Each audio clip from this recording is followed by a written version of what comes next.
Hi guys, welcome to TFA Files TV. We are back again with the latest gossip. Nyaya dziri kupisa dziri kutenderera pasocial media. Queen tatelicious vachidedzera kuti Freeman anonhuwa weti ane blambi inonhuwa. See full video. Mboro Freeman inonhuwa weti kaiyo.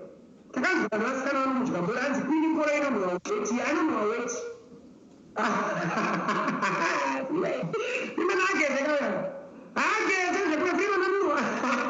Mboro Freeman inonhuwa weti. Anozoita kuti amusadze kukonobera mboro ichinowana sikana unobuda. Freeman anonhuwa weti.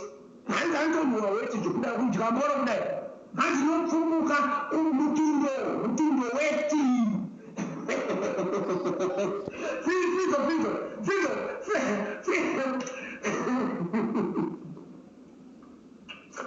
Freeman anonhuwa weti.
I'm sure mazvinzwirawo mega. Thank you so much. Don't forget to subscribe.